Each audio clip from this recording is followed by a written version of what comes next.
Inagaw ang aking muka, ninakaw ang aking asawa, itinapon ako sa kalsada na parang basurang walang halaga ng isang babaeng nagsuot ng aking pagkatao. Habang siya ay humihiga sa aking kama, ako ay nakakulong sa rehas ng kawalang katarungan. Dala ang huling alaala ni Rafael sa aking sinapupunan. Pero tandaan mo, Maricel, ang ginto, kahit ibaon sa putik, ay muling kikinang. Ang huwad ay laging mabubunyag sa harap ng apoy. Sino ang tunay na reyna ng Casa de Luna? Isang pag-ibig na sinubok ng pagtataksil, isang buhay na ninakaw, at isang pagbangon na yayanig sa buong Maynila. Huwag mong dungisan ang sahig na lalakaran ko, Mina. Isang hamak na sekretarya ka lang na amoy pawis at alikabok, kaya matuto kang lumugar sa mundong hindi mo kailanman maaabot. Ang boses ni Maricel ay matalas pa sa talim ng balisong, humihiwa sa katahimikan ng malawak na sala ng Casa de Luna. Nakatayo siya doon, suot ang isang mamahaling seda na pulang-pula habang nakatingin sa babaeng nakaluhod sa kanyang paanan. Si Amihan, na nagtatago sa katauhan ng sekretaryang si Mina, ay marahang pinupulot ang mga piraso ng basag na plorera. Sa sahig, ang kanyang mga kamay ay nanginginig, hindi dahil sa takot, kundi dahil sa hapdi ng mga bubog na bumaon sa kanyang balat nang sadyang tapakan ni Maricel ang kanyang mga daliri kanina. Sa loob ng 3 taon, tiniis ni Amihan ang maging invisible sa sarili niyang bahay. Tiniis niyang magsuot ng makapal na salamin at maluwag na uniforme upang protektahan si Rafael mula sa mga kaaway nito. Ang akala niya, ang kanyang sakripisyo ay sapat na upang mapanatiling ligtas ang lalaking mahal niya. Ngunit sa bawat piraso ng kristal na kanyang hinahawakan, tila ba dinudurog din ang kanyang puso. Ang plorerang ito ay regalo ni Rafael sa kanilang unang anibersaryo, isang simbolo ng kanilang sumpaan na ngayon ay kalat-kalat na sa malamig na marmol. Bakit hindi ka sumagot? Napipi ka na ba dahil sa sobrang kahiyaan? Muling bulyaw ni Maricel, sabay sipa sa huling piraso ng bubog patungo sa direksyon ni Amihan. Napalunok si Amihan. Ang bara sa kanyang lalamunan ay tila isang malaking bato na hindi niya mailuwa. Nararamdaman niya ang init ng luha sa likod ng kanyang mga mata, ngunit pinigilan niya itong pumatak. Sa ilalim ng kanyang suot na maskara, ang kanyang labi ay nagdurugo na sa sobrang pagkagat. Ang bawat salita ni Maricel ay tila isang latay na nag-iiwan ng malalim na sugat sa kanyang pagkatao. Paano nagagawang ituring siyang parang basahan ng babaeng ito, gayong siya ang tunay na may-ari ng lahat ng karangyaan sa paligid?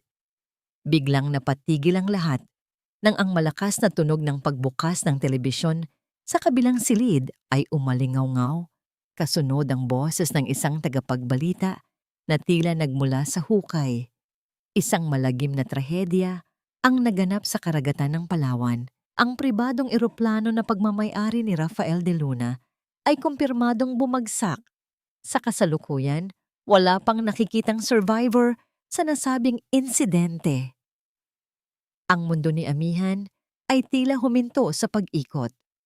Ang huling piraso ng plorera na hawak niya ay dulas sa kanyang mga daliri at bumagsak sa sahig nang walang tunog sa kanyang pandinig. Ang kanyang puso, na kanina pa kumakaba sa kaba, ay tila biglang tumigil sa pagtibok. Ang hangin sa loob ng silid ay naging masyadong manipis para sa kanyang baga. Ang boses ng reporter ay naging isang malabong ugong sa kanyang mga tainga, habang ang mukha ni Rafael, ang kanyang ngangiti, ang kanyang mga mata, ang paraan ng pagtawag nito sa kanyang pangalan ay naglalaro sa kanyang balintataw. Hindi, hindi maaari. Bulong ni Amihan. Ang kanyang boses ay tila isang tuyong dahon na hinipan ng hangin. Ngunit bago pa man niya mayakap ang sariling pait, ang pinto ng mansyon ay bumukas ng malakas. Isang babaeng kamukhang kamukha niya, hindi, isang babaeng nagnakaw ng kanyang mismong mukha sa pamamagitan ng siyensya, ang marahang pumasok. Nakasuot ito ng itim na belo. Ang mga mata ay may bakas ng pekeng luha at may hawak na mga dokumentong tatatak sa kanyang bagong pagkatao. Ito na ang ikalawang dagok. Habang ang bangkay ng kanyang asawa ay hinahanap pa sa ilalim ng dagat, ang kanyang buhay ay formal nang ninanakaw sa harap ng kanyang mga mata. Tumingin si Maricel sa bagong dating. Isang mapang-uyam na ngiti ang sumilay sa kanyang mga labi bago muling binalingan ang nanghihinang si amihan. "Oh, tingnan mo nga naman ang tadhana, Mina. Dumating na ang tunay na asawa ni Rafael. At ikaw, mananatili kang isang anino na lulunukin ng dilim." Naiwang nakatitig si amihan. Sa kawalan, ang bawat hibla ng kanyang pag-asa ay tila unti-unting napuputol. Nararamdaman niya ang malamig na simoy ng gabi na pumasok sa mansyon. Tila ba nagbabadya ng isang mahabang panahon ng pagdurusa. Gaano ba kalalim ang kayang itagal ng isang pusong sugatan bago ito tuluyang sumuko sa agos ng kawalang katarungan?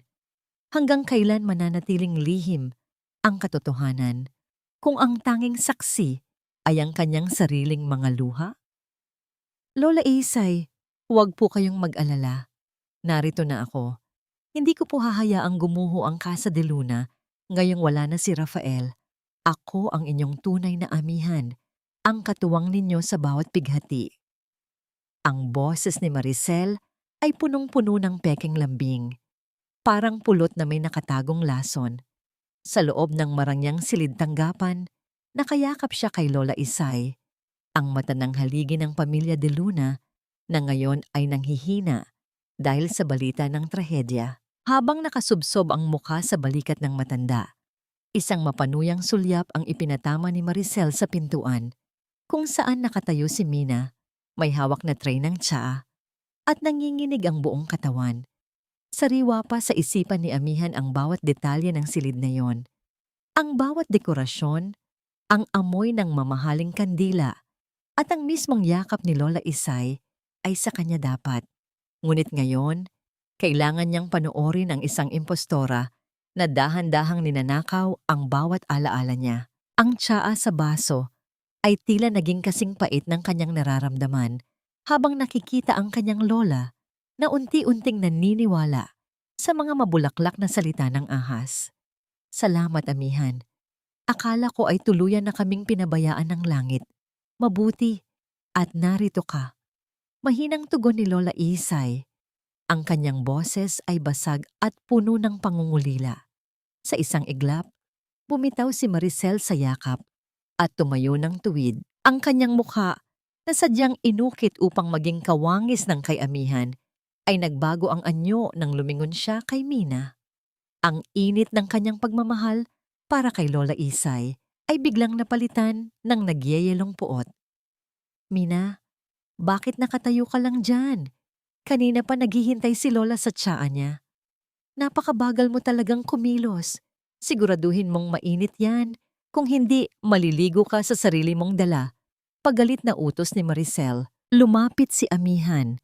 Ang kanyang mga hakbang ay tila may nakagapos na kadena. Sa bawat paglapit niya, nararamdaman niya ang matalas na titig ni Maricel na tila ba binabalaan siyang huwag gumawa ng anumang maling hakbang.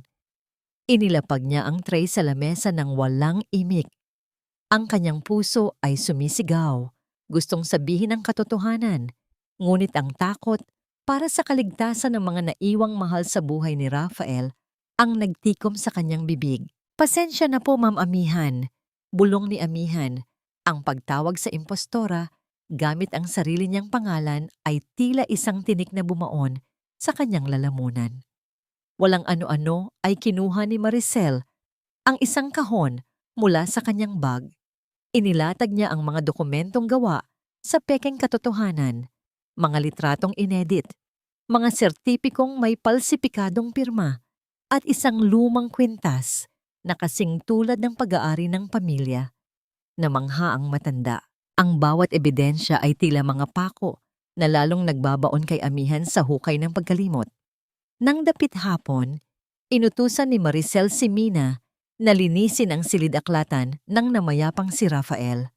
Sa isang sulok, Nakita ni Amihan ang isang maliit na litrato na nakasingit sa paboritong libro ng kanyang asawa. Ito ang litrato nila noong bata pa siya, ang tanging alaala ng kanyang tunay na nakaraan bago siya nagpasyang magtago.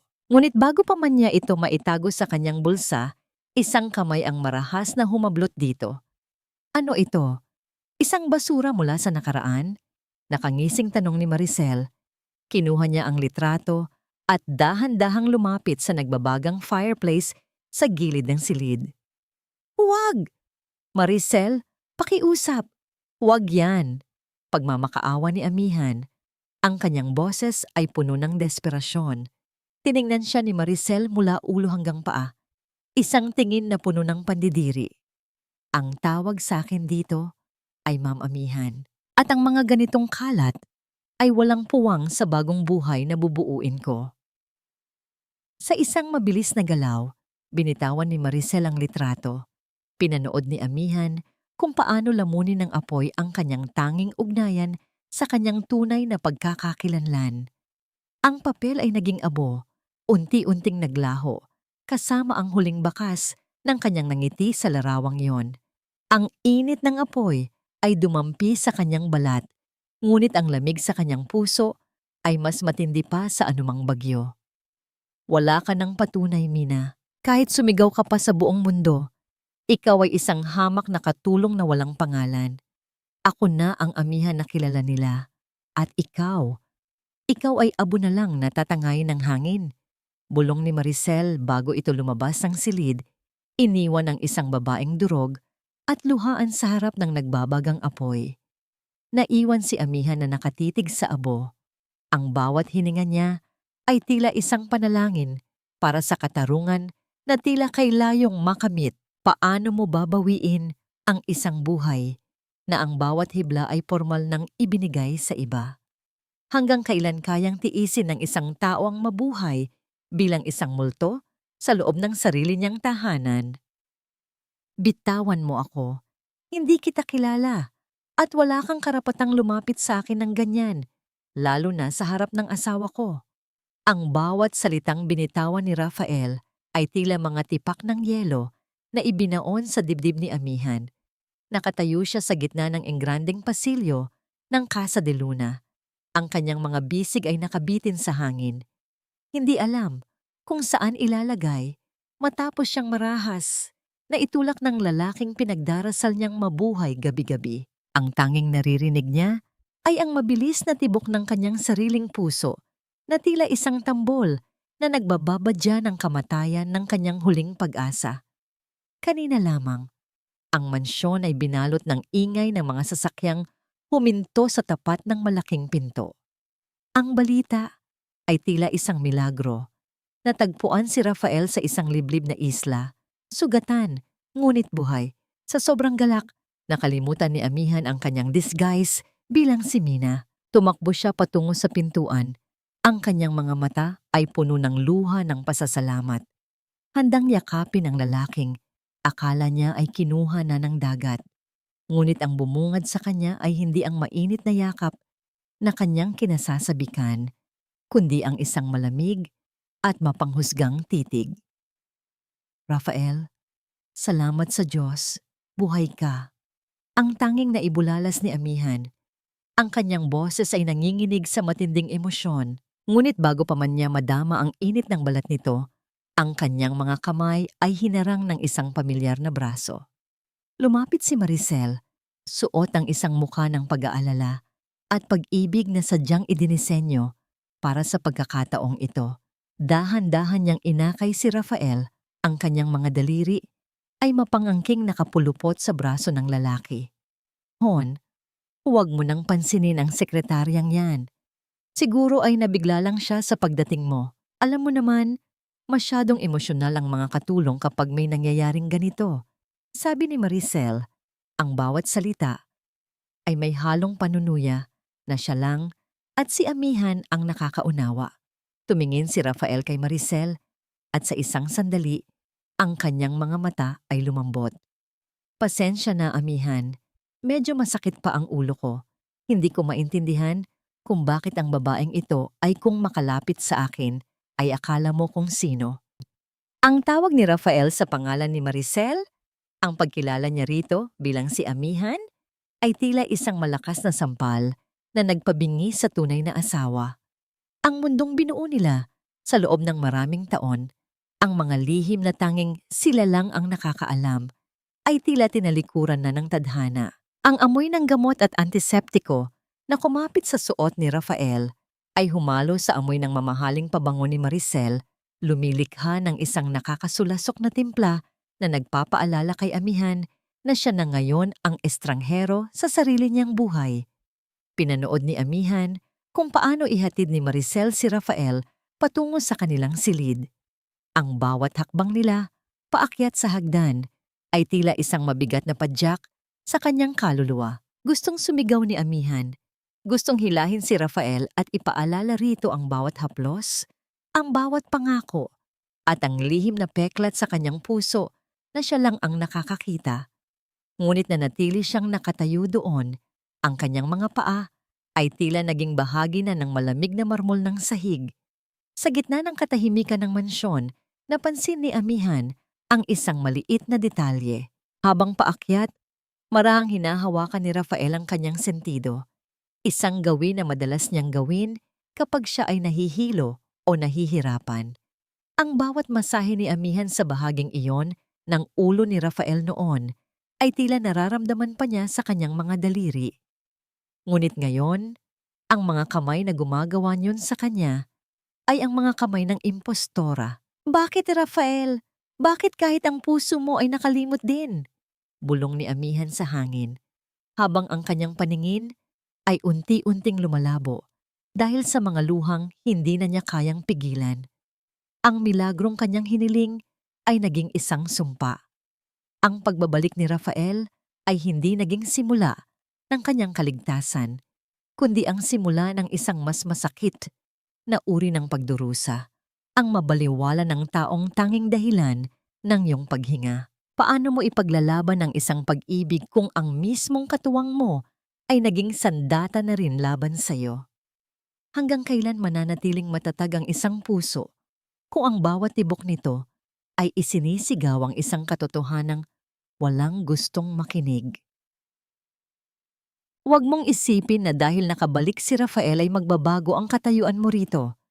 Para sa kanya, isa ka lang anino na nagdadala ng malas sa pamamahay na ito. Ang mga salitang yon ni Maricel ay tila isang malamig na buhos ng tubig habang si Amihan ay abala sa kusina.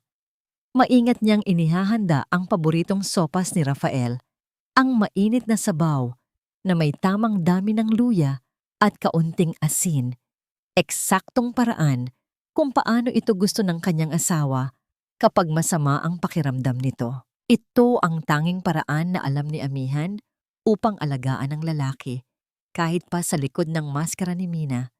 Ngunit bago pa man niya mailagay ang huling sahog, marahas na kinuha ni Maricel ang sandok mula sa kanyang kamay. Salamat sa pagluluto, Mina, pero mula ngayon, ako na ang maghahatid ng pagkain sa asawa ko. Hindi niya kailangan ng malas na galing sa mga kamay mo. Nakangising sabi ni Maricel. Kinuha niya ang isang maliit na bote mula sa kanyang bulsa at palihim na nagpatak ng 3 butil ng gamot sa loob ng sabaw. Nanlaki ang mga mata ni Amihan. Alam niya ang gamot na yon. Isang uri ng pampakalma na nagdudulot ng pagkalito at sobrang pagkaantok. Ano ang ginagawa mo? Maricel, makakasama sa kanya ang sobrang pag-inom niyan.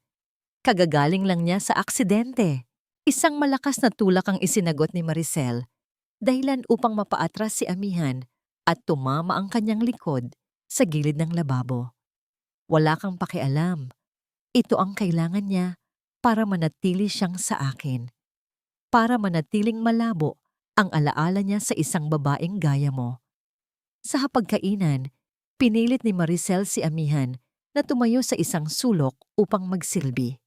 Doon, sa harap mismo ng kanyang mga mata, nasasaksihan ni Amihan ang unti-unting paglason sa isipan ng kanyang asawa. Nakaupo si Rafael, ang kanyang mga mata ay tila may ulap ng pagkalito.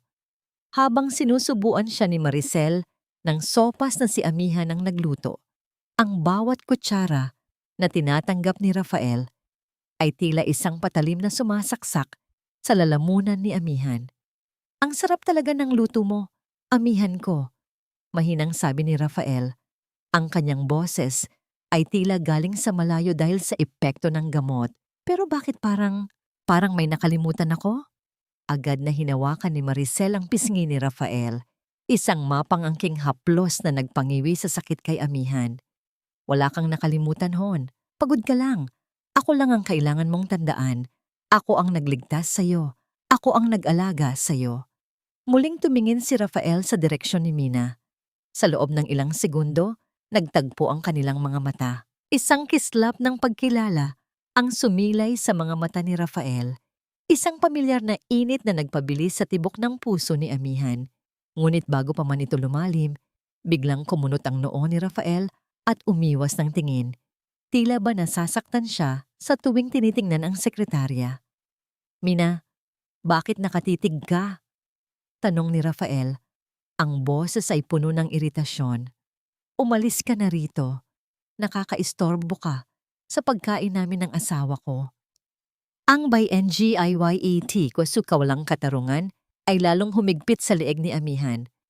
Ang lahat ng kanyang paghihirap, ang bawat patak ng pawis at luha para sa sabaw na yon, ay naging puhunan ni Maricel upang lalong ilayo sa kanya ang kanyang asawa. Nararamdaman niya ang panginginig ng kanyang mga tuhod, ngunit pinilit niyang manatiling tuwid ang tayo. Ang bawat tibok ng kanyang puso ay tila isang tahimik na sigaw ng pagdurusa na walang nakakarinig.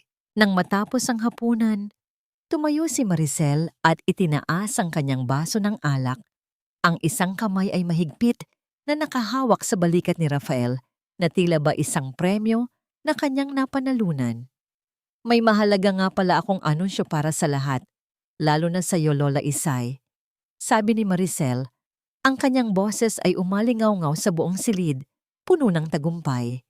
"Dahil himalang nakabalik si Rafael, napagdesisyonan namin na idaos ang muling pagpapakasal sa susunod na buwan. Isang malaking selebrasyon para patunayan sa buong mundo na ako at si Rafael ay hindi kailanman mapaghihiwalay." Ang baso na hawak ni Amihan sa kusina ay dahan-dahang dulas sa kanyang mga daliri. Wala itong tunog sa kanyang isipan. Tila ba ang buong mundo ay biglang naging bingi. Ang muling pagpapakasal ay nangangahulugan ng isang bagay. Formal nang mawawalan ng puwang ang katotohanan. Kapag naganap ang kasalang iyon, ang maskara ni Maricel ay magiging permanente na. At si Amihan ay habambuhay nang mabubura sa kasaysayan ng mga deluna. Napatitig si Amihan sa likod ni Rafael. Gusto niyang sumigaw. Gusto niyang itapon ang lahat ng pagpapanggap. Ngunit ang nakita niya ay ang nanghihinang balikat ng kanyang asawa. Isang lalaking biktima rin ng isang malupit na laro. Paano mo pipigilan ang isang kasal na ang akala ng lahat ay simula ng kaligayahan? Ngunit para sa'yo ay ang huling pako sa iyong kabaong? May puwang pa ba ang isang bulong ng katotohanan sa gitna ng nagngangalit na sigaw ng kasinungalingan? Isang magnanakaw ang nagtatago sa ilalim ng aking bubong. At tinitiyak ko sa iyo, Mina, hindi ka makakalabas ng buhay sa pintong ito kapag nahanap ko ang ninakaw mo. Ang tinig ni Maricel ay umalingaw-ngaw sa pasilyo ng Casa de Luna, matalas at puno ng malisya. Sa oras na yon, si Amihan ay nakasandal sa pader ng labahan. Ang kanyang mga kamay ay basang-basa pa ng sabon at ang kanyang pandinig ay tila binabalot ng isang malakas na ugong. Ang mundo ay dahan-dahang umiikot sa kanyang paningin. Hindi niya marinig ng maayos ang mga mura ni Maricel dahil ang tanging nararamdaman niya ay ang matinding panghihina ng kanyang mga tuhod at ang pait na dumarating sa kanyang lalamunan. Bago pa man siya makasagot, ang dilim ay tuluyang lumamon sa kanyang paningin. Ang kanyang katawan ay bumagsak sa malamig na semento.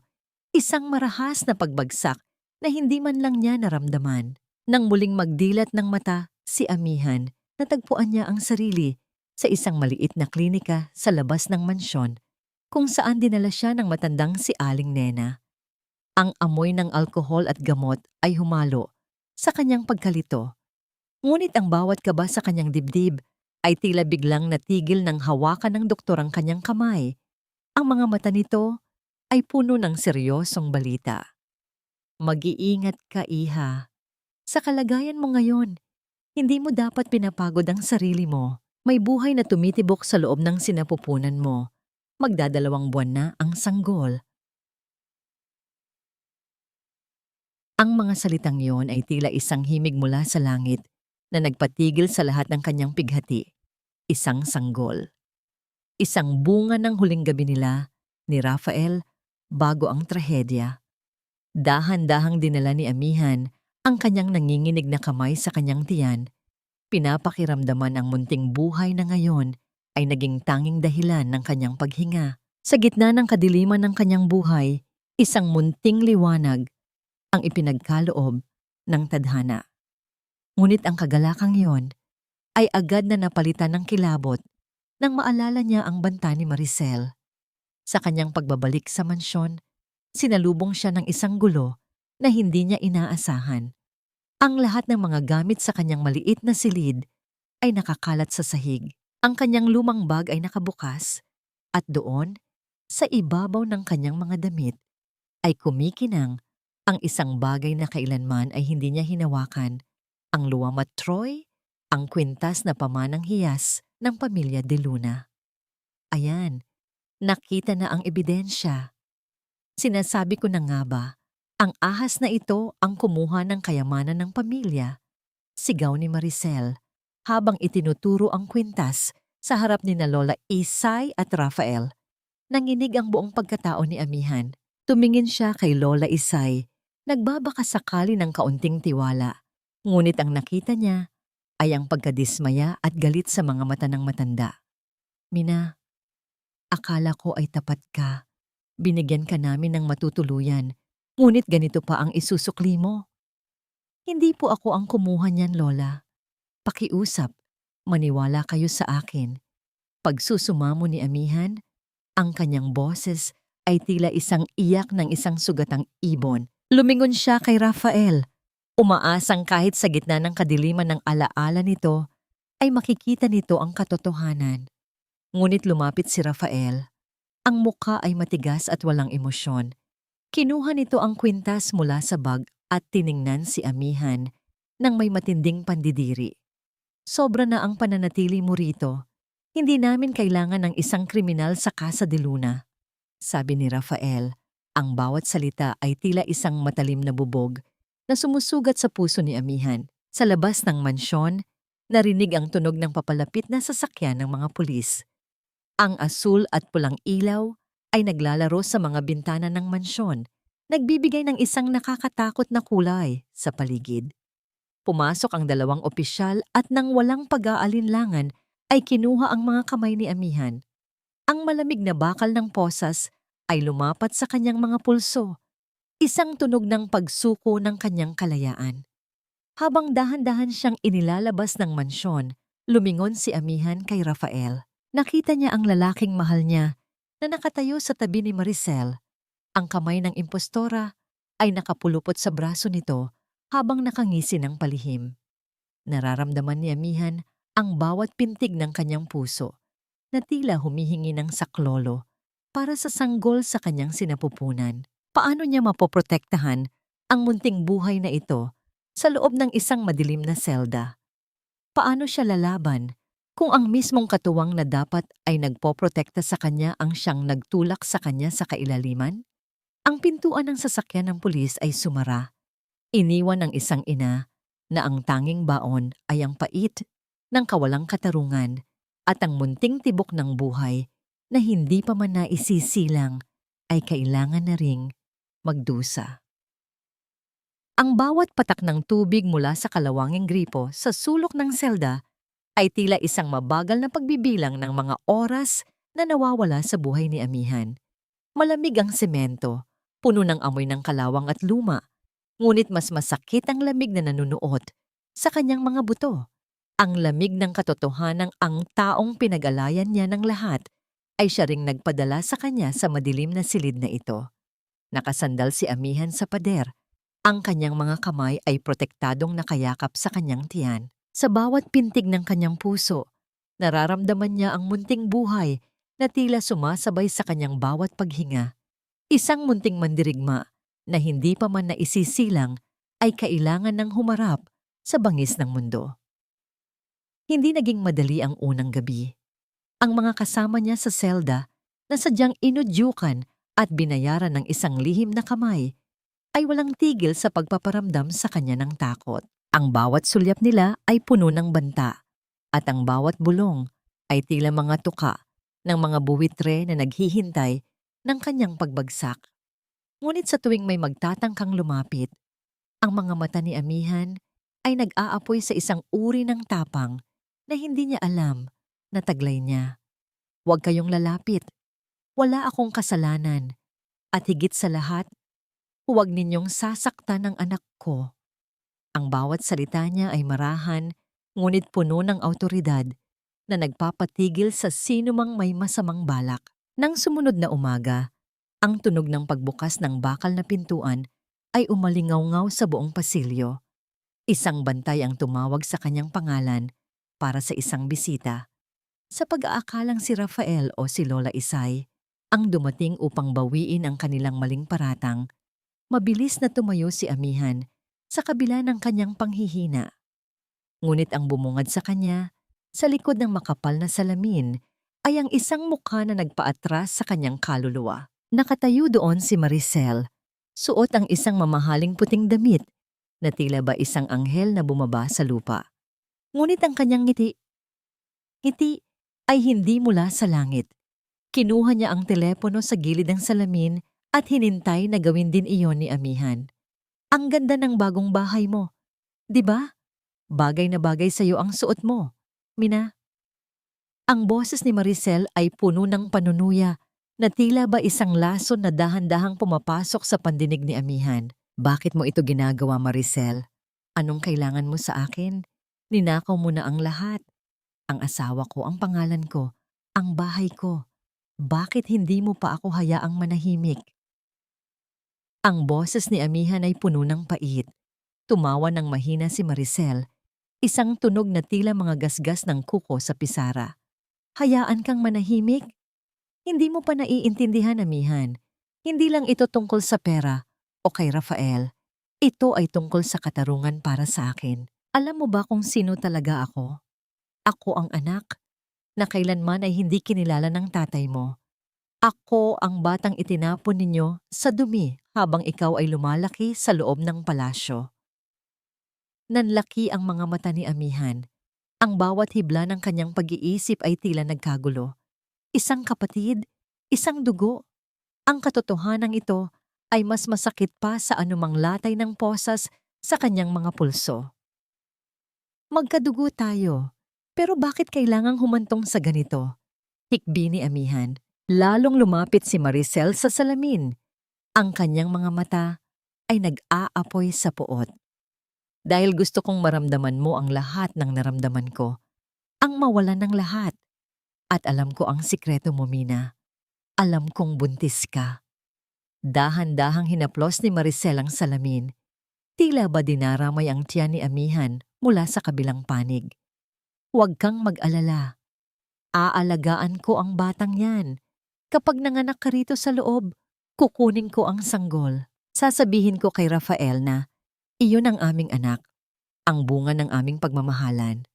Lalaki siya sa Casa de Luna, na ang tawag sa akin ay Ina, habang ikaw, mamatay ka rito, na isang kriminal, at nakalimutan ng lahat. Ang bawat salita ni Maricel ay tila mga kidlat na tumatama sa puso ni Amihan.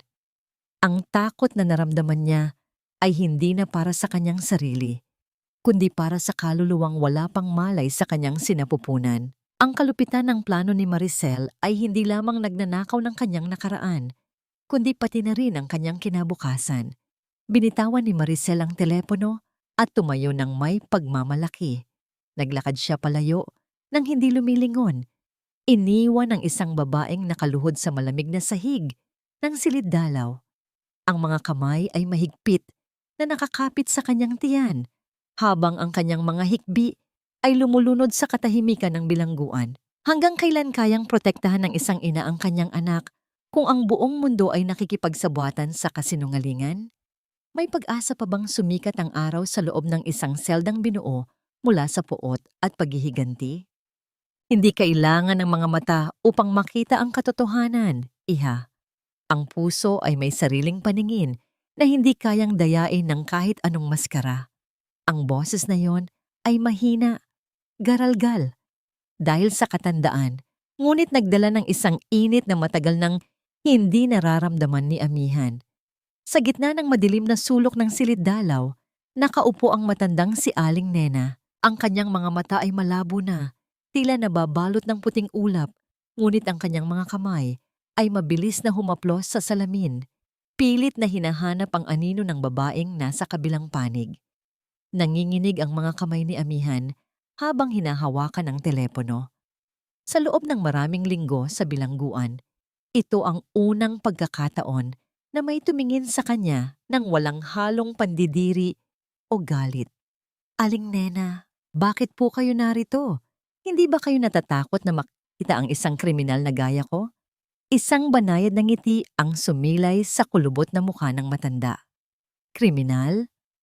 Ang batang pinalaki ko sa amoy ng sampagita at pagmamahal ay hindi kailanman magiging isang magnanakaw. Alam ko ang amoy ng iyong kaluluwa, Amihan. Kahit balutin mo pa ang sarili mo ng basahan. O kahit nakawin pa ng iba ang iyong mukha, ang tibok ng iyong puso ay hindi magbabago. Anging marinig ang kanyang tunay na pangalan mula sa isang taong naniniwala sa kanya ay tila isang pambihirang lunas sa sugatang kaluluwa ni Amihan. Ang mga luhang kanina pa niya pinipigilan ay dahan-dahang pumatak. Pinabasa ang kanyang pisngi na ngayon ay mas payat na kaysa dati. Nakikilala ninyo po ako? Kahit ganito ang hitsura ko. Ang tunay na Amihan ay may kamay na kasing lambot ng hangin at boses na tila isang dalisay na awit. Ang babaeng nasa mansyon ngayon ay amoy puot at kasinungalingan. Hindi ako kailanman magkakamali. Bulong ni Aling Nena, ang kanyang mga daliri ay tila nanginginig sa matinding emosyon. Makinig ka sa akin, iha. May iniwan ang iyong ama bago siya pumanaw. Isang maliit na baul na gawa sa bakal, nakatago sa ilalim ng mga sahig ng lumang bahay ninyo sa probinsya. Iyon ang susi. Napaisip si Amihan. Naalala niya ang mga huling salita ng kanyang ama tungkol sa isang pamana na hindi material, kundi isang katotohanang magpoprotekta sa kanya sa oras ng panganib. Anong laman ng baul na yon, Aling Nena? Mga dokumento ng pagkilala at isang lihim na DNA test na ginawa ng iyong ama noong bata pa kayo ni Maricel. Alam niya ang tungkol sa kapatid mo at alam niya ang panganib na dala nito. Hanapin mo si Attorney Santos, ang lumang abogado ng pamilya. Siya lang ang mapagkakatiwalaan natin, paliwanag ng matanda, habang patingin-tingin sa paligid upang masiguro na walang nakikinig na gwardiya. Dahan-dahang inilabas ni Aling Nena ang isang maliit na susi mula sa loob ng kanyang suot na baro.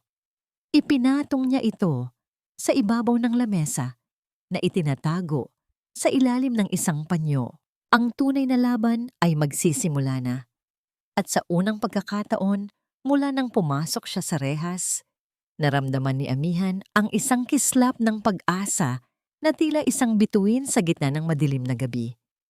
Kailangan mong lumabas dito, Amihan, para sa'yo at para sa batang dinadala mo.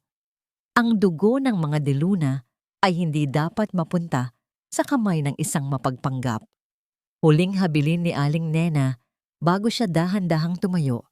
Ang bawat hakbang niya ay lumilikha ng marahang tunog ng tsinelas sa semento. Naiwan si Amihan na nakatingin sa maliit na susing iyon. Ang kanyang puso ay muling tumibok ng may determinasyon. Ang bawat pighati na kanyang tiniis ay naging apoy na nagpapatatag sa kanyang loob. Hindi na siya ang amihan na nagtatago. Siya na ang amihan na handang bawiin ang lahat ng sa kanya. Ngunit habang tinititigan niya ang susi, isang malakas na tunog ng sirena ang umalingaw-ngaw sa buong gusali. Hudyat ng isang hindi inaasahang inspeksyon. Mabilis na itinago ni amihan ang susi sa loob ng kanyang damit. Ang kanyang paghinga ay bumilis habang nararamdaman ang papalapit na mga yabag ng mabibigat na sapatos ng mga gwardiya. Lahat ng preso bumalik sa inyong mga selda. Ngayon din, sigaw ng isang boses na puno ng bagsik. Sa gitna ng kaguluhan, isang tanong ang nananatili sa isipan ni amihan. Sapat na ba ang susing ito upang buksan ang pintuan ng kanyang kalayaan? O ito ba ay isa lamang pain na magdadala sa kanya sa mas malalim na panganib? Hindi ang rehas ng bakal ang tunay na nagkulong sa akin, kundi ang mga luhang pilit kong itinago sa harap ng taong akala ko ay nakakakilala sa aking kaluluwa. Ang bulong na yon ay tila isang sumpa na binitawan ni amihan habang dahan-dahan siyang naglalakad palabas ng pintuan ng bilangguan. Ang sikat ng araw ay tumama sa kanyang mukha, ngunit hindi nito kayang painitin ang nanunuyot niyang puso. Sa tulong ni Attorney Santos, ang tapat na abogado ng kanyang ama, pansamantala siyang nakalaya sa pamamagitan ng piyansa. Hawak niya sa loob ng kanyang lumang bag ang maliit na baul na bakal, ang sandatang magbabalik sa kanya sa Casa de Luna. Sa bawat hakbang niya pabalik sa lungsod, nararamdaman niya ang bigat ng kanyang sinapupunan. Ang kanyang anak ay tila sumisipa. Isang munting paalaala na hindi na siya pwedeng maging mahina. Ang dating amihan na laging nagpaparaya ay kailangang mamatay upang isilang ang isang ina na handang pumatay ng dragon para sa kanyang anak. Gabi na nang makarating siya sa paligid ng mansyon. Ang Casa de Luna ay nababalot ng liwanag. Tila ba nagdiriwang ang bawat bintana nito habang ang tunay na reyna ay nasa labas, nagtatago sa ilalim ng malalaking puno ng nara. Ginamit niya ang lihim na lagusan sa likod ng hardin, isang daan na tanging siya lang at si Rafael ang nakakaalam. Ang bawat kaluskos ng mga tuyong dahon sa ilalim ng kanyang sapatos ay tila isang babala sa kanyang pandinig, ngunit ang boses ng katarungan ay mas malakas kaysa sa takot. Habang dahan-dahang pumapasok sa loob, naamoy niya ang halimuyak ng bulaklak ng sampagita, ngunit hinaluan ito ng isang matapang at nakakasulasok na pabango, ang pabango ni Maricel. Nakita niya mula sa malayo ang kanyang asawa. Nakaupo si Rafael sa balkonahe. Ang muka ay tila isang estatwa ng kalituhan. Nakita ni amihan kung paano itinulak ni Rafael ang kamay ni Maricel nang subukan nitong haplusin ang kanyang buhok. Ang puso ni amihan ay kumislot. Kahit nilalason ang isipan ni Rafael, ang katawan nito ay tila lumalaban pa rin sa maling haplos. Hindi ikaw ang asawa ko. Bakit hindi ko maramdaman ang init na dati ay tila nagpapakalma sa akin? Ang mahinang boses ni Rafael ay umabot sa pandinig ni amihan. Sapat na upang bigyan siya ng lakas na magpatuloy. Naglakad si amihan patungo sa silid-aklatan. Ang puso niya ay tila isang tambol na bumibilis ang bawat palo. Kailangan niyang mahanap ang orihinal na kontrata ng Lua Matroy at ang code na manual na tanging ang pamilya de Luna lang ang nakakaalam. Habang hinahalughog ang mga dokumento sa loob ng madilim na silid, narinig niya ang marahang pagpihit ng doorknob. Ang pintuan ay dahan-dahang bumukas, nagpapapasok ng isang guhit ng liwanag mula sa pasilyo. Isang anino ang lumaki sa sahig ng silid, napatigil si amihan sa kanyang ginagawa. Ang kanyang paghinga ay naging isang mababaw na serye ng mga hininga. Dahan-dahan siyang lumingon at doon nakatayo ang isang lalaking ang mga mata ay puno ng pagod, kalituhan at isang uri ng galit na hindi niya maipaliwanag. Anong ginagawa mo rito, Mina?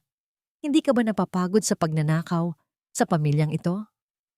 Ang boses ni Rafael ay tila isang malamig na hampas ng hangin. Nakatayo siya doon. Ang kanyang mga mata ay nakatuon sa mga dokumentong hawak ni amihan. Sa sandaling iyon, ang katahimikan ng silid ay naging kasing bigat ng isang bundok. Ang bawat tibok ng puso ni Amihan ay tila isinisigaw ang katotohanan, ngunit ang kanyang labi ay nananatiling nakatikom sa ilalim ng mapanuring titig ng lalaking tanging dahilan ng kanyang pagbabalik. Nararamdaman ni Amihan ang lamig ng pawis sa kanyang noo. Ang bawat hibla ng kanyang plano ay tila nakataya sa isang saglit na ito. Paano niya ipapaliwanag ang kanyang presensya sa taong naniniwalang siya ay isang kriminal? At mas mahalaga, makikita ba ni Rafael ang katotohanan sa kanyang mga mata bago pa dumating ang impostora? Kung tunay kang magnanakaw, bakit ang mga mata mo ay tila nagsusumamo ng katarungan sa halip na humihingi ng tawad? Ang tanong na yon ni Rafael ay tila isang kidlat na tumama sa kaluluwa ni Amihan sa loob ng madilim na silid-aklatan. Nakatayo silang dalawa. Tanging ang malamlam na liwanag mula sa buwan ang nagbibigay ng anyo sa kanilang mga anino. Hawak ni Rafael ang braso ni Amihan, ngunit hindi ito ang marahas na pagkakahawak ng isang kaaway. May bahid ito ng pag-aalinlangan. Tila ba ang kanyang katawan ay naaalala ang init na pilit itinatanggi ng kanyang isipan. Hindi ako magnanakaw, Rafael. Ang tanging ninakaw ko ay ang pagkakataong masilayan ka muli, kahit pa sa gitna ng panganib. Ang boses ni Amihan ay nanginginig, hindi dahil sa takot, kundi dahil sa matinding pangungulila. Sa sandaling iyon, dahan-dahang itinaas ni Amihan ang kanyang kamay at marahang idinampi ang kanyang mga daliri sa sentido ni Rafael. Isang pamilyar na masahe na tanging sila lang ang nakakaalam. Dito ang sakit, di ba? Kapag masyadong maingay ang mundo, dito mo gustong haplusin kita. Napatigil si Rafael. Ang kanyang mga mata ay lumaki. Ang kanyang paghinga ay naging mabigat. Isang mabilis na imahe ng isang babaeng nakaputing bestida sa ilalim ng ulan ang dumaan sa kanyang isipan. Ngunit bago pa man niya mabuo ang alaala, ang tunog ng matatalim na yabag ng takong sa labas ng pintuan ay bumasag sa mahika ng sandali. Rafael, hon, nasaan ka? Bakit ka nakikipag-usap sa kriminal na yan sa dilim? Ang boses ni Maricel ay matining at puno ng paghihinala. Mabilis na itinulak ni Amihan ang isang lihim na panel sa pader ng silid-aklatan. Isang lagusan na tanging ang mga tunay na diluna lang ang nakakaalam. Bago pa man makapasok si Maricel, ay naglaho na si Amihan sa loob ng kadiliman. Iniwan si Rafael na nakatayo sa gitna ng silid. Tila isang taong nagising mula sa isang napakagandang panaginip. Mula sa likod ng pader, naririnig ni Amihan ang bawat salita ni Maricel. Hon, huwag kang lalapit sa kanya. Nakita ko ang mga report mula sa doktor. Ang babaeng yan ay may sakit sa utak, mapanganib siya. Sakit sa utak? Mahinang tanong ni Rafael, ang kanyang boses ay puno ng pagod. O baka naman ang sarili kong isipan ang may sakit dahil hindi ko na alam kung sino ang dapat kong paniwalaan. Naghintay si Amihan hanggang sa umalis ang dalawa. Nang muli siyang lumabas mula sa lagusan, dinala siya ng kanyang mga paa sa silid ni Maricel. Doon, sa ilalim ng isang mamahaling alpombra, nakita niya ang isang nakatagong envelope. Sa loob nito ay ang mga dokumentong magpapabagsak sa tore ng kasinungalingan. Ito ay mga record mula sa isang klinika sa ibang bansa, ang operasyon ni Maricel Santos upang magmukhang Amihan de Luna. Mayroon ding mga dokumento ng palihim na pagbebenta ng mga shares ng kumpanya sa kanilang pinakamalaking kalaban sa negosyo. Ang bawat papel ay tila isang patunay ng tindi ng kasakiman ng kanyang sariling kapatid. Ngunit ang pinakamasakit sa lahat ay ang isang sulat mula sa kanilang ama na itinago ni Maricel. Isang liham na nagsasabing mahal niya rin si Maricel at nais niya itong kilalanin. Ngunit huli na ang lahat dahil nabulag na ang huli ng puot. Habang maingat na itinatago ni Amihan ang mga dokumento, isang marahang katok sa bintana ang narinig niya. Si Aling Nena ang nandoon, may dalang isang itim na envelope na may gintong selyo. Iha, Ito ang iyong tiket patungo sa katarungan, bulong ni Aling Nena. Ang imbitasyon para sa engranding anibersaryo ng tapduan bukas ng gabi. Ang abogado mo ang nagpadala nito. Handa na ang lahat para sa pagbabalik ng tunay na reyna. Tiningnan ni Amihan ang imbitasyon. Ang gintong tinta ay kumikinang sa ilalim ng dilim. Tila ba isang pangako ng isang bagong umaga. Bukas, sa harap ng buong alta sosyedad ng Maynila, ang bawat maskara ay malalaglag. Ang bawat luha na pumatak sa malamig na semento ng selda ay magiging mitya ng isang apoy na hihigop sa lahat ng kadiliman.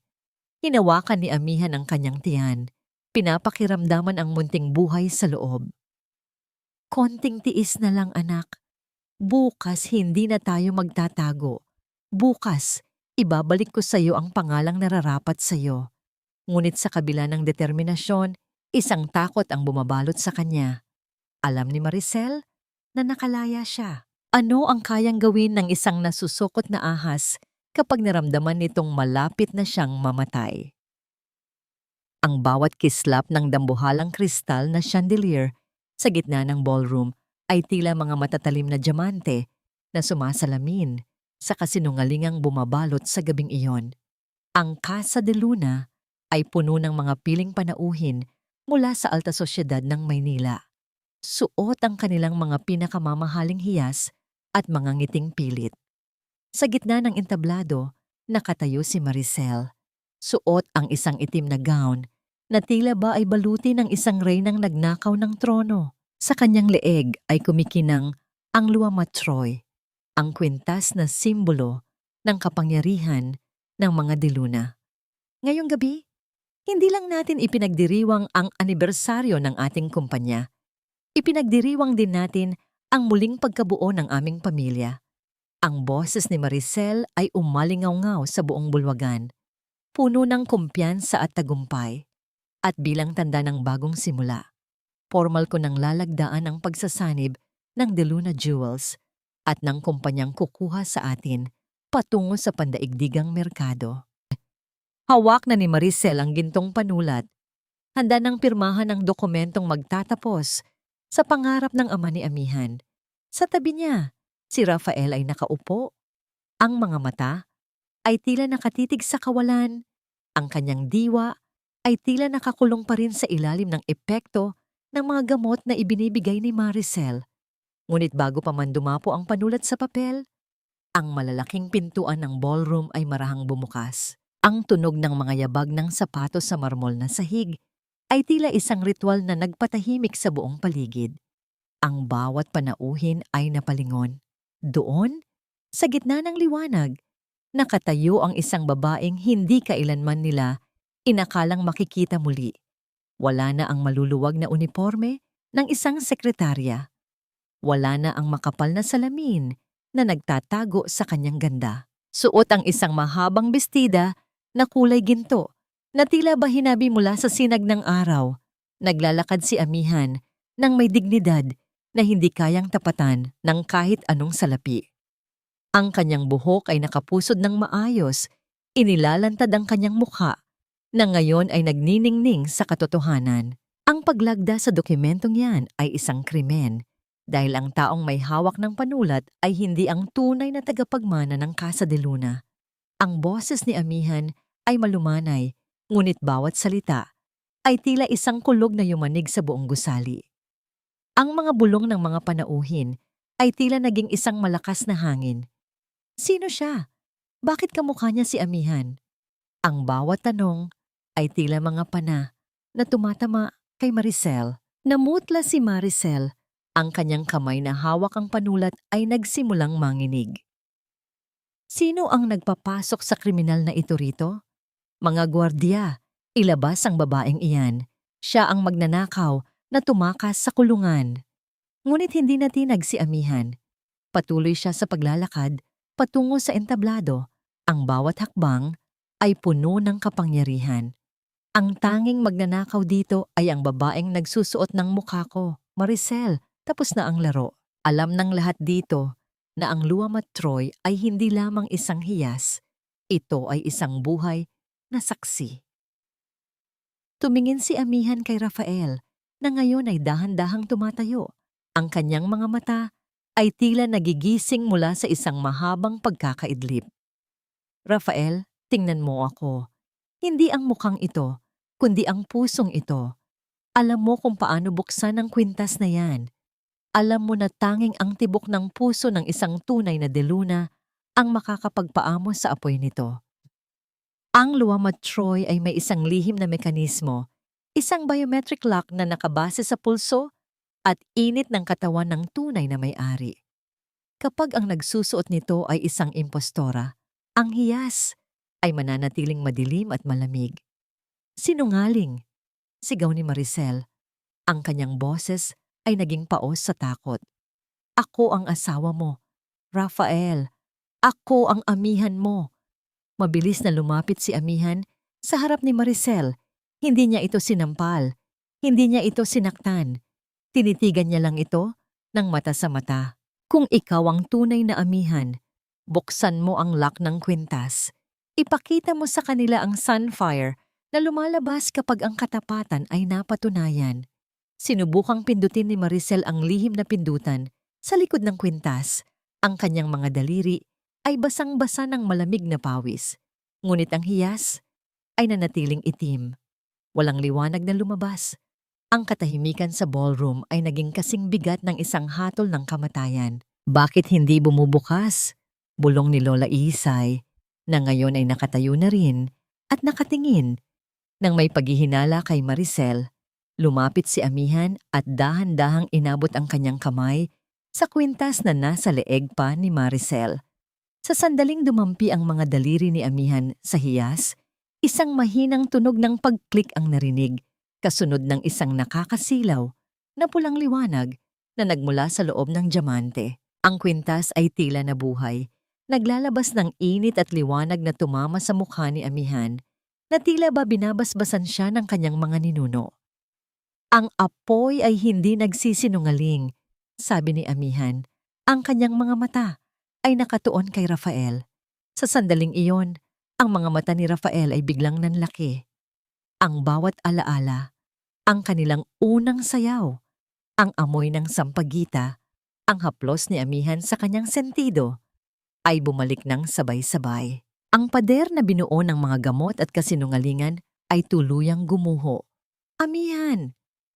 Ang mahinang tawag ni Rafael, ang kanyang boses ay puno ng pagsisisi at pagkilala. Ngunit bago pa man sila makalapit sa isa't isa, ang mukha ni Maricel ay naging kasing pait ng isang demonyo. Kinuha niya ang isang baso ng alak sa lamesa at marahas itong ibinato sa sahig.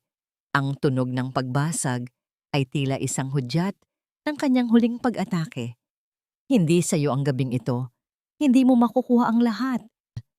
Galing ni Maricel, sabay hugot ng isang maliit na patalim na itinago niya sa ilalim ng kanyang gown. Ang bawat panauhin ay napasigaw. Ang kaguluhan ay nagsimulang bumalot sa ballroom. Ang liwanag ng luwamat Troy ay patuloy na nag-aapoy sa leeg ni amihan, habang si Maricel ay handang sumugod para sa kanyang huling desperadong hakbang. Ang katarungan ay hindi dumarating na parang isang banayad na ulan. Madalas, ito ay dumarating na tila isang nagngangalit na bagyo na dambuhala ang hampas sa pampang.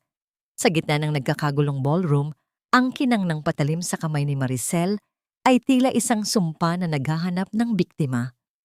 Ngunit bago pa man madampi ang talim sa balat ni amihan, isang matipunong braso ang humarang. Si Rafael, sa kabila ng panghihina ng kanyang katawan mula sa mga gamot, ay humakbang sa harap ng kanyang tunay na asawa. Ang tunog ng pagbagsak ng patalim sa sahig ay umalingaw-ngaw sa buong silid nang mabilis na pinaluwas ni Rafael ang kamay ni Maricel. Huwag mong itutuloy ang kamaliang ito, Maricel. Tapos na ang iyong pagpapanggap. Ang boses ni Rafael ay malalim. Bawat salita ay may bigat ng isang hatol. Ang kanyang mga mata, na dati ay balot ng ulap, ay nagniningning na ngayon sa puot at sakit ng katotohanan. Napaatras si Maricel. Ang kanyang buhok ay gulo-gulo at ang kanyang mukha ay hindi na mukhang anghel. Ang bawat panauhin ay nakatingin sa kanya ng may pandidiri. Ang mga bulong ng paghatol ay tila mga latay na humahampas sa kanyang pagkatao. Sa isang sandali, ang kanyang tawa ay umalingaw-ngaw sa ballroom.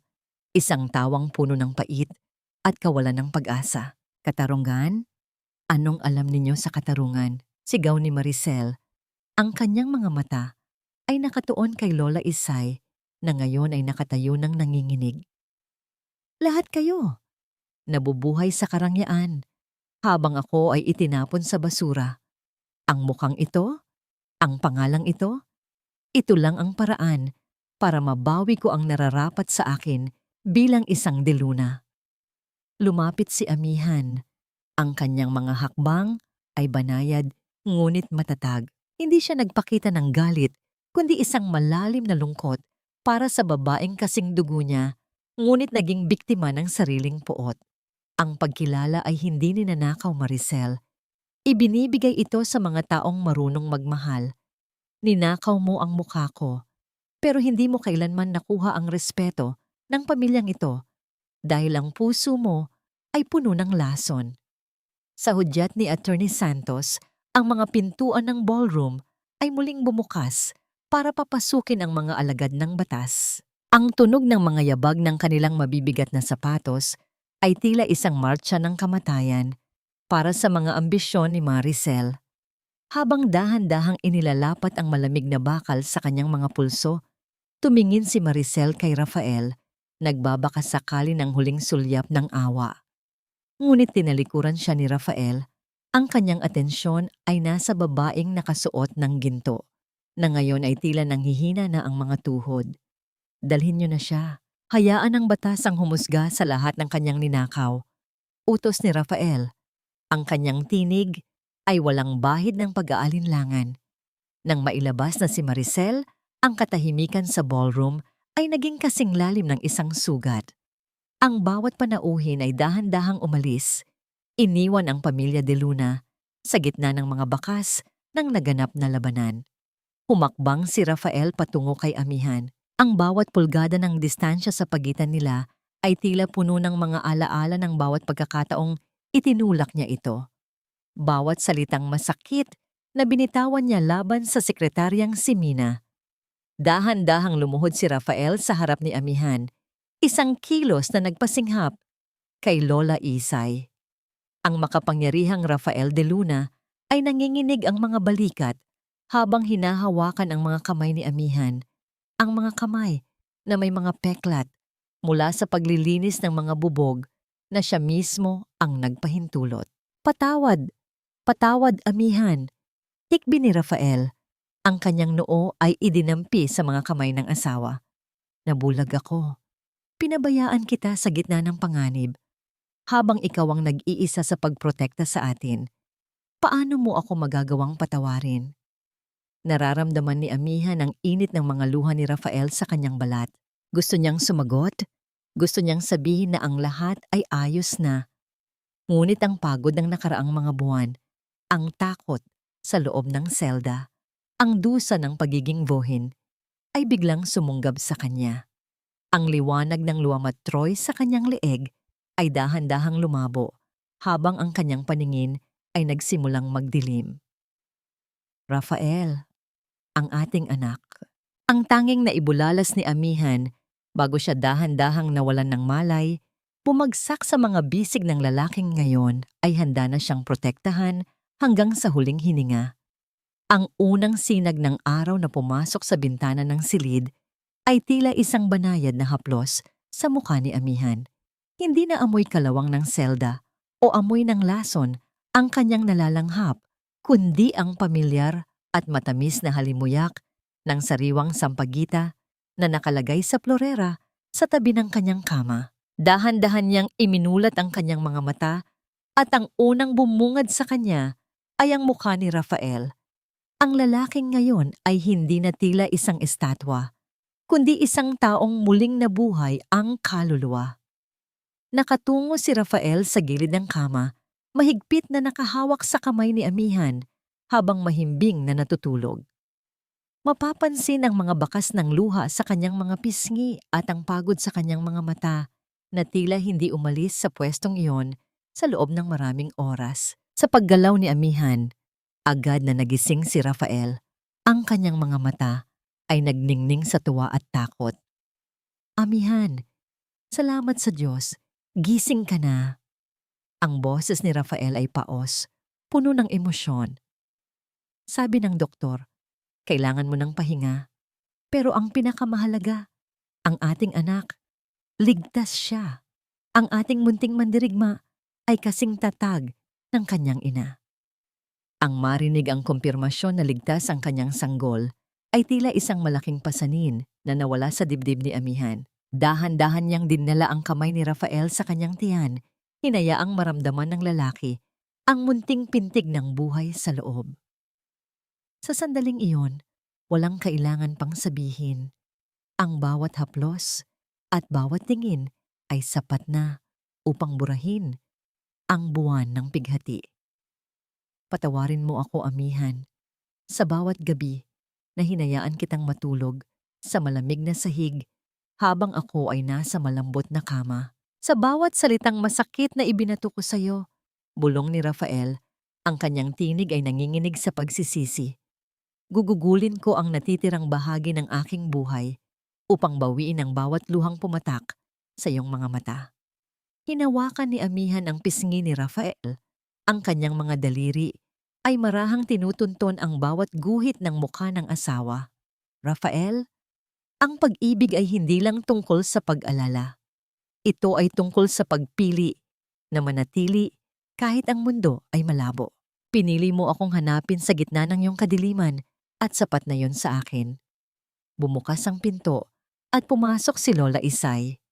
Ang matanda ay tila tumanda ng 10 taon dahil sa bigat ng hiya at pagsisisi. Dahan-dahan siyang lumapit sa kama. Ang kanyang mga kamay ay nanginginig.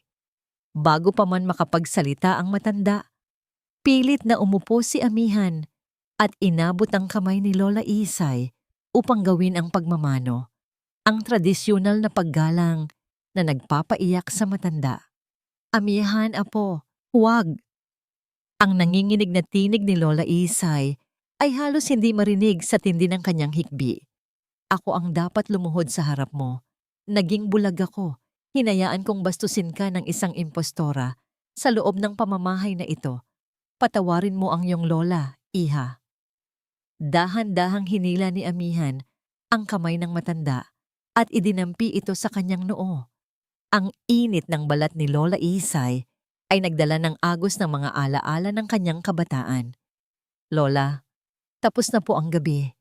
Ang mahalaga ay magkakasama na tayo. Ang pamilyang De Luna ay muling buo. At ang anak ko, ang iyong apo sa tuhod, ay lalaki sa isang tahanang puno ng pag-ibig at katotohanan. Sa mga sumunod na araw, ang Casa De Luna ay dahan-dahang nabalot muli ng sigla. Ang bawat sulok na dati ay puno ng puot ni Maricel ay nilinis at binuksan sa sikat ng araw. Ang balita tungkol sa paghuhukom kay Maricel ay dumating.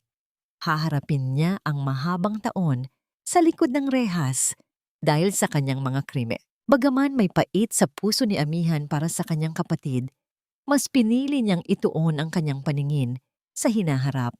Isang hapon, habang ang langit ay nababalot ng kulay kahel at lila ng papalubog na araw, nakatayo sina Amihan at Rafael sa balkonahe.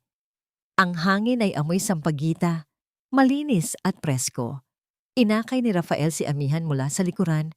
Ang kanyang mga braso ay protektadong nakapulupot sa baywang ng asawa, habang ang kanyang mga palad ay nakapatong sa umuumbok na tiyan nito. Alam mo, sa loob ng bawat panaginip ko noong nawawala ang aking alaala, may isang boses na laging tumatawag sa akin. Bulong ni Rafael sa tenga ni Amihan. Hindi ko makita ang mukha, pero ang boses na yon ang nagbigay sa akin ng lakas na lumaban sa dagat. Ngayon ko lang na-realize, boses mo yon, Amihan, ang boses ng aking tahanan. Humarap si Amihan sa kanyang asawa. Ang kanyang mga mata ay nagniningning sa kaligayahan. Wala na ang maskara ni Mina. Wala na ang takot ng isang preso. Ang tanging naroon ay ang isang babaeng nahanap ang kanyang tunay na lakas sa gitna ng matinding sakripisyo. Ang bawat pighati na dinaanan natin ay tila mga uling na nagpatigas sa ating pagmamahalan, Rafael. Ngayon, handa na akong harapin ang bawat bukas dahil alam kong hindi na ako mag-isa, tugon ni Amihan. Naglapit ang kanilang mga mukha, isang marahan at matamis na halik ang nagsilbing selyo ng kanilang bagong simula. Ang katahimikan ng paligid ay tila isang musikang nagdiriwang sa tagumpay ng katapatan laban sa kasinungalingan. Ang Casa de Luna ay hindi na lamang isang mansyon ng mga de Luna. Ito ay naging simbolo ng isang pag-ibig na hindi kailanman matitinag ng kahit anong bagyo. Dahan-dahang lumubog ang araw, hudyat ng pagtatapos ng isang kabanata ng dusa at ang pagsisimula ng isang buhay na puno ng pag-asa. Ang katarungan ay nakamit, ang puso ay naghilom, at ang bukas ay nagniningning na parang ang diamanteng luwa matroy sa ilalim ng liwanag. Isang taon ang mabilis na lumipas at ang Casa de Luna ay hindi na ang malamig na palasyo ng mga lihim at dusa. Ang bawat sulok ng mansyon ay tila humihinga na ngayon ng bagong buhay. Wala na ang amoy ng lason at takot. Ang hangin ay naging kasing tamis ng halimuyak ng mga namumukadkad na sampagita sa malawak na hardin. Ang mga bintana na dati ay laging nakasara ay bukas na ngayon. Hinahayaang pumasok ang liwanag ng umaga na tila ba isang pagbabasbas mula sa langit. Sa gitna ng silid-tulugan, nakaupo si Amihan habang marahang idinuuyan sa kanyang mga bisig ang isang sanggol na lalaki, ang munting si Rafael Jr. Ang bawat munting paggalaw ng sanggol at ang mahinang tunog ng paghinga nito ay tila isang himig na nagpapagaan sa lahat ng peklat ng nakaraan. Tiningnan ni Amihan ang kanyang sarili sa salamin. Hindi na niya nakikita ang Mina na nakatago sa likod ng maskara, kundi isang babaeng puno ng ningning at kapayapaan. Bumukas ang pinto at pumasok si Rafael. Suot ang isang simpleng puting polo at isang ngiti na hindi na nawawala sa kanyang mga labi. Lumapit siya at marahang hinalikan ang noo ni Amihan bago haplusin ang pisngi ng kanilang anak. Handa na ang lahat sa hardin, mahal ko, bulong ni Rafael. Naghihintay na si Lola Isay at si Aling Nena. Gusto nilang makita ang munting prinsipe natin bago magsimula ang salo-salo. Sandali na lang, Rafael, tugon ni Amihan. Kinuha niya ang isang itim na kahon sa ibabaw ng lamesa. Sa loob nito ay nakahiga ang kwintas na luwamat Troy. Ngunit sa pagkakataong ito, hindi na ito simbolo ng kapangyarihan o dahilan ng inggit. Gusto ko lang itong itago muna. Ang tunay na hiyas ng pamilyang ito ay hindi ang diamanteng ito, kundi ang pagmamahalan nating tatlo. Bago sila bumaba, saglit na tumingin si Amihan sa isang sulat na nasa ibabaw ng kanyang mesa. Ito ay galing sa bilangguan. Isang maikling mensahe mula kay Maricel. Sa loob ng isang taon, patuloy na nagpapadala ng tulong si Amihan para sa rehabilitasyon ng kanyang kapatid. Hindi man agad mabubura ang sakit ng pagtataksil, pinili ni Amihan ang landas ng patawad, hindi dahil sa nararapat ito kay Maricel, kundi dahil nararapat ang kanyang sariling puso sa kapayapaan. Ang galit ay isang bilangguang ayaw na niyang balikan. Sa labas ng mansyon, ang tawanan ni na Lola Isay at Aling Nena ay maririnig. Hinaluan ng tunog ng mga kubyertos na inihahanda para sa tanghalian. Ang pamilya de Luna ay muling natutong tumawa nang walang halong pag-aalinlangan. Si Lola Isay ay nahanap ang kanyang bagong misyon sa pag-aalaga sa kanyang apo sa tuhod.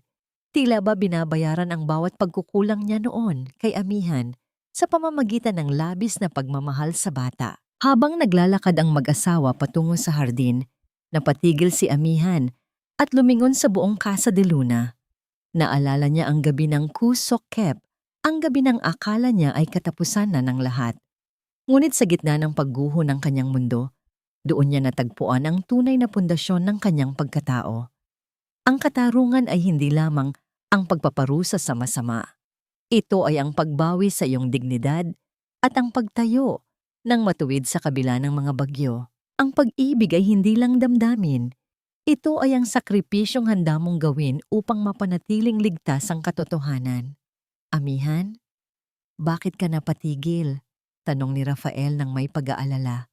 Ngumiti si Amihan at mahigpit na humawak sa braso ng kanyang asawa. Wala, Rafael. Iniisip ko lang na ang ganda ng umaga.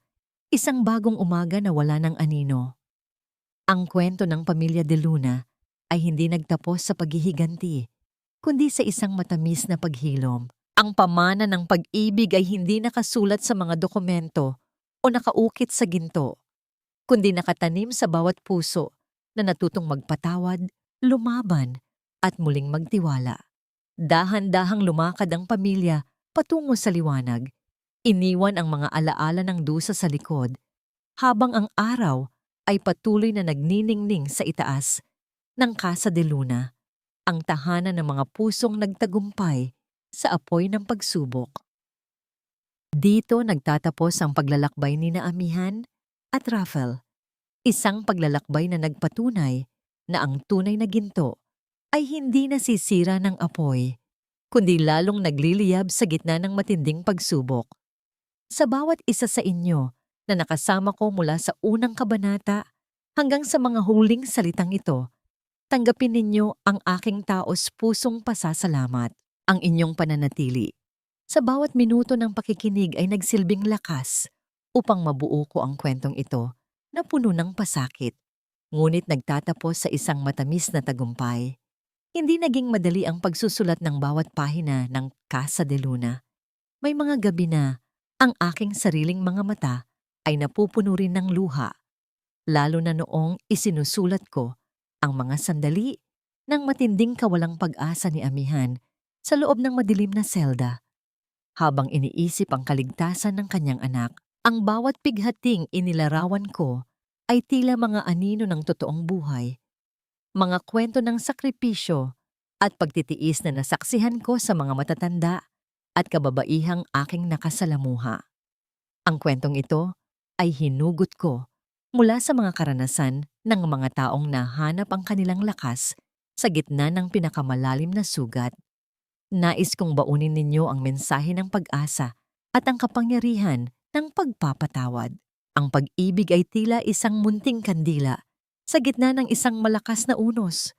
Maaari itong kumurap o tila mamatay, ngunit hanggat may isang pusong naniniwala, muli at muli itong magliliyab. Tulad ni Amihan, sana ay matutunan nating hanapin ang liwanag sa loob ng ating sarili kahit tila nilamon na tayo ng kadiliman ng kasinungalingan. Bago tayo tuluyang maghiwalay, may isang tanong na nais kong iwan sa inyong mga isipan upang ating pag-isipan. Sa kabila ng lahat ng sakit, pagkapahiya, at pagtataksil na ginawa ni Maricel, sa tingin ninyo ba ay nararapat ba talaga siyang patawarin ni Amihan? Ikaw ba? Kung ikaw ang nasa kalagayan ng ating bida, kaya mo rin bang yakapin ang taong nagnakaw ng iyong muka at ng iyong buhay? O naniniwala ka ba na may mga kasalanang sadyang hindi na kayang hilumin ng anumang panahon? Nais kong marinig ang inyong mga salubin at damdamin. Pakiusap ay ibahagi ang inyong mga opinyon sa comment section sa ibaba. Kung ang kwentong ito ay humaplos sa inyong mga puso at nagbigay ng kaunting aral, huwag kalimutang i-like at i-share ang video na ito. Ang inyong bawat suporta ay nagsisilbing inspirasyon upang patuloy tayong makalikha ng mga kwentong nagbibigay buhay, nagpapaiyak, at nagbibigay ng bagong pag-asa. Maraming salamat muli sa inyong oras at pagmamahal. Hanggang sa muli nating pagtatagpo sa susunod na kwento ng pag-ibig at pagsasakripisyo, pagpalain kayong lahat.